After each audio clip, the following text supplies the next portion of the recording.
ओम शांति। 16 फरवरी 2021 की प्रातः मुरली बाप दादा की साकार महावाक्य है। बाबा बोले, मीठे बच्चे, तुमने अपनी जीवन डोर एक बाप से बांधी है। तुम्हारा कनेक्शन एक से है, एक से ही तोड़ निभाना है। प्रश्न है, संगम योग पर आत्मा अपनी डोर परमात्मा के साथ जोड़ती है। इसकी रस्म अज्ञान में किस रीति से चलती आ रही है? उत्तर है, शादी के समय स्त्री का पल्लव पति के हाथ में बांधते हैं। स्त्री समझती है जीवन भर उनका ही साथी होकर रहना है। तुमने तो अब अपना पल्लव बाप के साथ जोड़ा है। तुम जानते हो हमारी परवरिश आधा कल्प के लिए बाप द्वारा होगी। गीत है, जीवन डोर तुम ही संग बांधी। ओम शांति।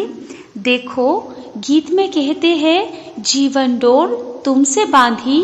जैसे कोई कन्या है, वो अपनी जीवन की डोर पति के साथ बांधती है, समझती है कि जीवन भर उनका ही साथी होकर रहना है, उनको ही परवरिश करनी है। ऐसे नहीं कि कन्या को उनकी परवरिश करनी है, नहीं, जीवन तक उनको परवरिश करनी है। तुम बच्चों ने भी जीवन डोर बांधी है।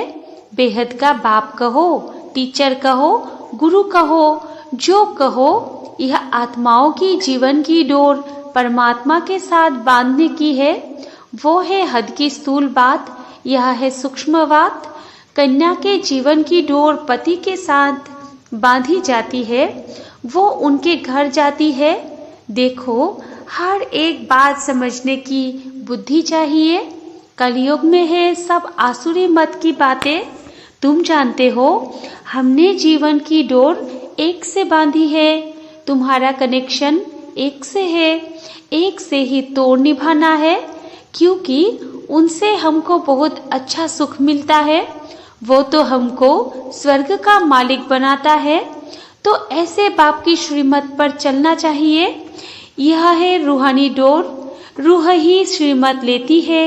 आसुरी मत लेने से तो नीचे गिरे हैं। अब रूहानी बाप की श्रीमत पर चलना चाहिए। तुम जानते हो हम अपनी आत्मा की डोर परमात्मा के साथ बांधते हैं, तो हमें उनसे 21 जन्मों का सदा सुख का वर्षा मिलता है। उस अल्प काल की जीवन डोर से तो नीचे गिरते आए हैं। यह 21 जन्मों के लिए गारंटी है। तुम्हारी कमाई कितनी जबरदस्त है, इसमें गफलत नहीं करनी चाहिए। माया गफलत बहुत कराती है। इन लक्ष्मी नारायण ने जरूर कोई से जीवन डोर बांधी, जिससे 21 जन्मों का वर्षा मिला। तुम आत्माओं की परमात्मा से जीवन डोर बांधी जाती है। कल्प कल्प उनकी तो गिनती नहीं। बुद्धि में बैठता है हम शिव बाबा के बने हैं, उनसे जीवन डोर बांधी है। हर एक बात बाप बैठ समझाते हैं। तुम जानते हो कल्प पहले भी बांधी थी। अब शिव जयंती मनाते हैं, परंतु किसकी मनाते हैं पता नहीं है। शिव बाबा जो पतित पावन है, वो जरूर संगम पर ही आएगा। यह तुम जानते हो, दुनिया नहीं जानती है। इसलिए गाया हुआ है, कोटों में कोई आदि सनातन देवी देवता धर्म प्राय लोप हो गया है, और सब शास्त्र कहानियां आदि है। यह धर्म है ही नहीं तो जाने कैसे। अभी तुम जीवन की डोर बांध रहे हो। आत्माओं की परमात्मा के साथ डोर बुद्धि से याद करना है। तुम आत्माओं की जीवन डोर बांधी हुई है। पल्लव बांधते हैं ना, वो स्थूल पल्लव, यह है आत्माओं का परमात्मा के साथ योग। भारत में शिव जयंती भी मनाते हैं, परंतु वो कब आए थे यह किसको भी पता नहीं है। कृष्ण की जयंती कब, राम की जयंती कब है, यह नहीं जानते। बच्चे, तुम त्रिमूर्ति शिव जयंती अक्षर लिखते हो, परंतु इस समय 3 मूर्तियां तो है नहीं। तुम कहेंगे शिव बाबा ब्रह्मा द्वारा सृष्टि रचते हैं तो ब्रह्मा साकार में जरूर चाहिए ना। बाकी विष्णु और शंकर इस समय कहाँ है? जो तुम त्रिमूर्ति कहते हो, यह बहुत समझने की बातें है। त्रिमूर्ति का अर्थ ही ब्रह्मा विष्णु शंकर है। ब्रह्मा द्वारा स्थापना वो तो इस समय होती है, विष्णु द्वारा सतयुग में पालना होगी, विनाश का कार्य अंत में होना है। यह आदि सनातन देवी देवता धर्म भारत का ही है। वो तो सब आते हैं धर्म स्थापन करने।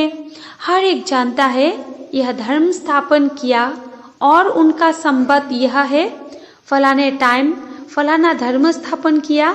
भारत का किसको पता नहीं है? गीता जयंती शिव जयंती कब हुई किसको पता नहीं है? कृष्ण और राधे की आयु में 2-3 वर्ष का फर्क होगा। सतयुग में जरूर पहले कृष्ण ने जन्म लिया फिर राधे ने, परंतु सतयुग कब था यह किसको पता नहीं है। तुमको भी समझने में बहुत वर्ष लगे हैं तो 2-3 दिन में कोई कहाँ तक समझेंगे। बाप तो बहुत सहज बताते हैं, वो है बेहद का बाप, जरूर उनसे सबको वर्षा मिलना चाहिए ना। और गॉडफादर कहा याद करते हैं, लक्ष्मी नारायण का मंदिर है। यह स्वर्ग में राज्य करते थे, परंतु उनको यह वर्षा किसने दिया? जरूर स्वर्ग के रचयिता ने दिया होगा, परंतु कब कैसे दिया वो कोई नहीं जानते।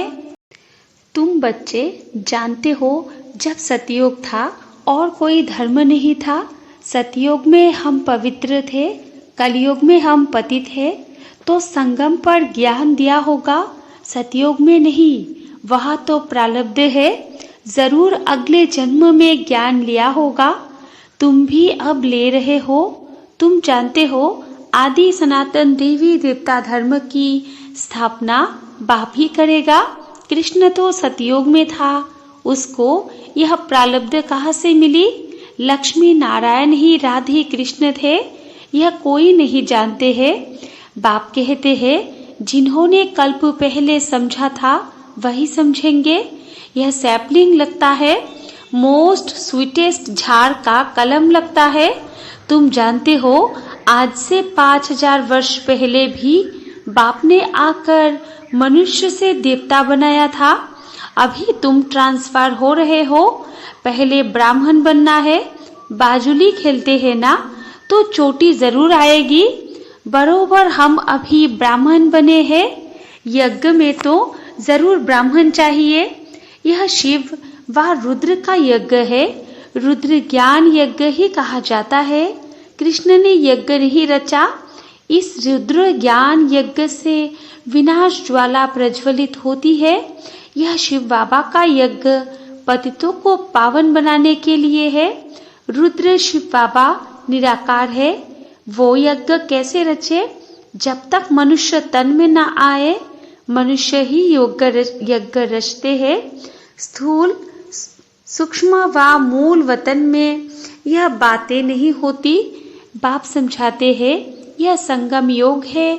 जब लक्ष्मी नारायण का राज्य था तो सतयुग था, अब फिर तुम यह बन रहे हो। यह जीवन की डोर आत्माओं की परमात्मा के साथ है। यह डोर क्यों बांधी है? सदा सुख का वर्षा पाने के लिए। तुम जानते हो बेहद के बाप द्वारा हम यह लक्ष्मी नारायण बनते हैं। बाप ने समझाया है तुम सो देवी देवता धर्म के थे, तुम्हारा राज्य था। पीछे तुम पुनर्जन्म लेते लेते क्षत्रिय धर्म में आए, सूर्यवंशी राजाएं चली गई, फिर चंद्रवंशी आए। तुमको मालूम है हम यह चक्र कैसे लगाते हैं? इतने इतने जन्म लिए। भगवानुवाच है, बच्चे तुम अपने जन्म को नहीं जानते हो, मैं जानता हूँ। अब इस समय इस तन में 2 मूर्ति है, ब्रह्मा की आत्मा और शिव परमात्मा। इस समय 2 मूर्ति इकट्ठी है, ब्रह्मा और शिव। शंकर तो कभी पार्ट में आता नहीं, बाकी विष्णु सतयुग में है। अभी तुम ब्राह्मण सो देवता बनेंगे। हम सो का अर्थ वास्तव में यह है। उन्होंने कह दिया है आत्मा सो परमात्मा, परमात्मा सो आत्मा, कितना फर्क है। रावण के आने से ही रावण की मत शुरू हो गई। सतयुग में तो यह ज्ञान की ही प्रलोभ हो जाएगा। यह सब होना ड्रामा में नूंद है ना। तब तो बाप आकर स्थापना करे। अभी है संगम। बाप कहते हैं मैं कल्प कल्प कल्प के संगम योग पर आकर तुमको मनुष्य से देवता बनाता हूँ, ज्ञान यज्ञ रचता हूँ। बाकी जो है वो इस ड्रामा में स्वाहा हो जाने हैं। यह विनाश ज्वाला इस यज्ञ से प्रज्वलित होनी है। पतित दुनिया का तो विनाश होना है, नहीं तो पावन दुनिया कैसे हो। तुम कहते भी हो हे पतित पावन आओ, तो पतित दुनिया पावन दुनिया इकट्ठी रहेगी क्या। पतित दुनिया का विनाश होगा, इसमें तो खुश होना चाहिए। महाभारत की लड़ाई लगी थी जिससे स्वर्ग के गेट खुले। कहते हैं यह वही महाभारत लड़ाई है। यह तो अच्छा है। पतित दुनिया खत्म हो जाएगी, पीस के लिए माथा मारने की दरकार क्या है। तुमको जो अब तीसरा नेत्र मिला है वो कोई को नहीं है। तुम बच्चों को खुश होना चाहिए। हम बेहद के बाप से फिर से वर्षा ले रहे हैं। बाबा हमने अनेक बार आपसे वर्षा लिया है। रावण ने फिर श्राप दिया। यह बातें याद करना सहज है, बाकी सब दंत कथाएं हैं। तुमको इतना साहूकार बनाया, फिर गरीब क्यों बने। यह सब ड्रामा में नूंद है। गाया भी जाता है ज्ञान भक्ति वैराग्य। भक्ति से वैराग्य तब हो जब ज्ञान मिले। तुमको ज्ञान मिला तब भक्ति से वैराग्य हुआ। सारी पुरानी दुनिया से वैराग्य। यह तो कब्रिस्तान है। 84 जन्म का चक्र लगाया है। अभी घर चलना है। मुझे याद करो तो मेरे पास चले आएंगे। विकर्म विनाश हो जाएंगे, और कोई उपाय नहीं।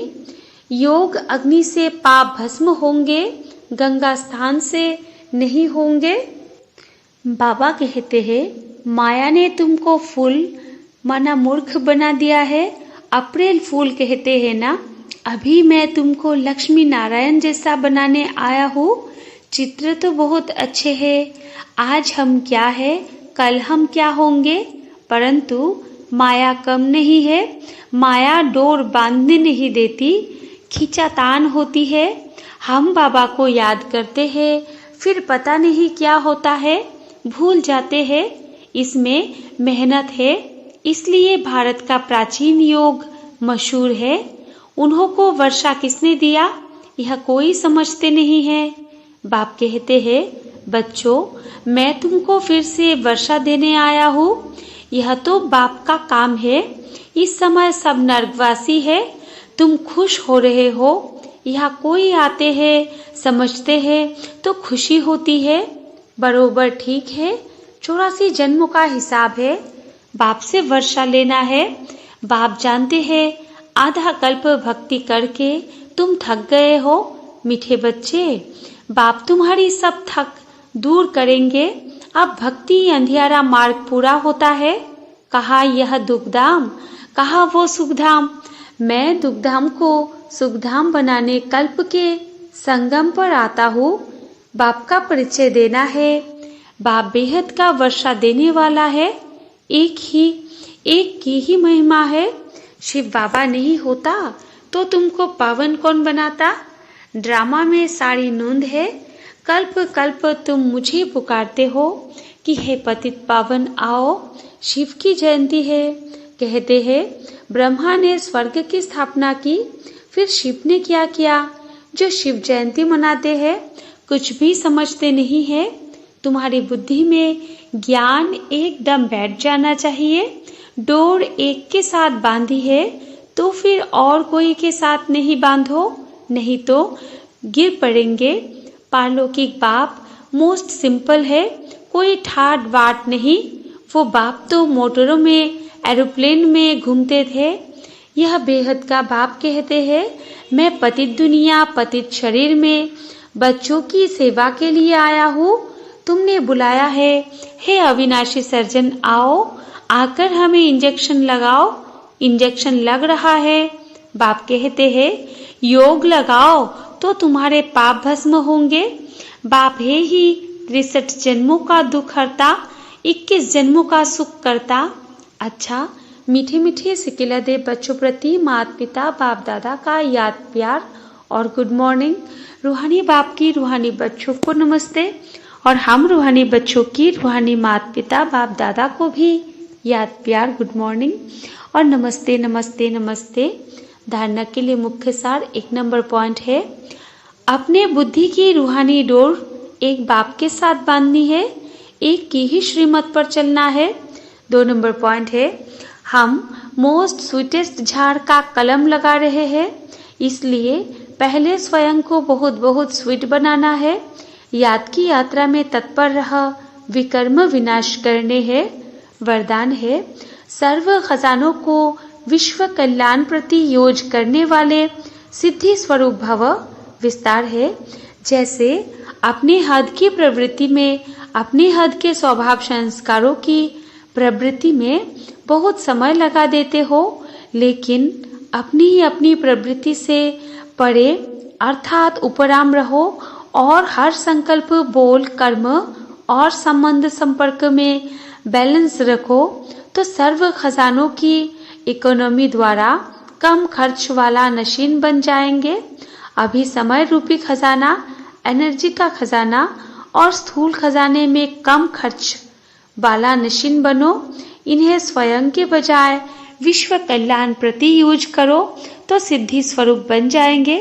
स्लोगन है, एक की लगन में सदा मगन रहो तो निर्विघ्न बन जाएंगे। अच्छा, ओम शांति।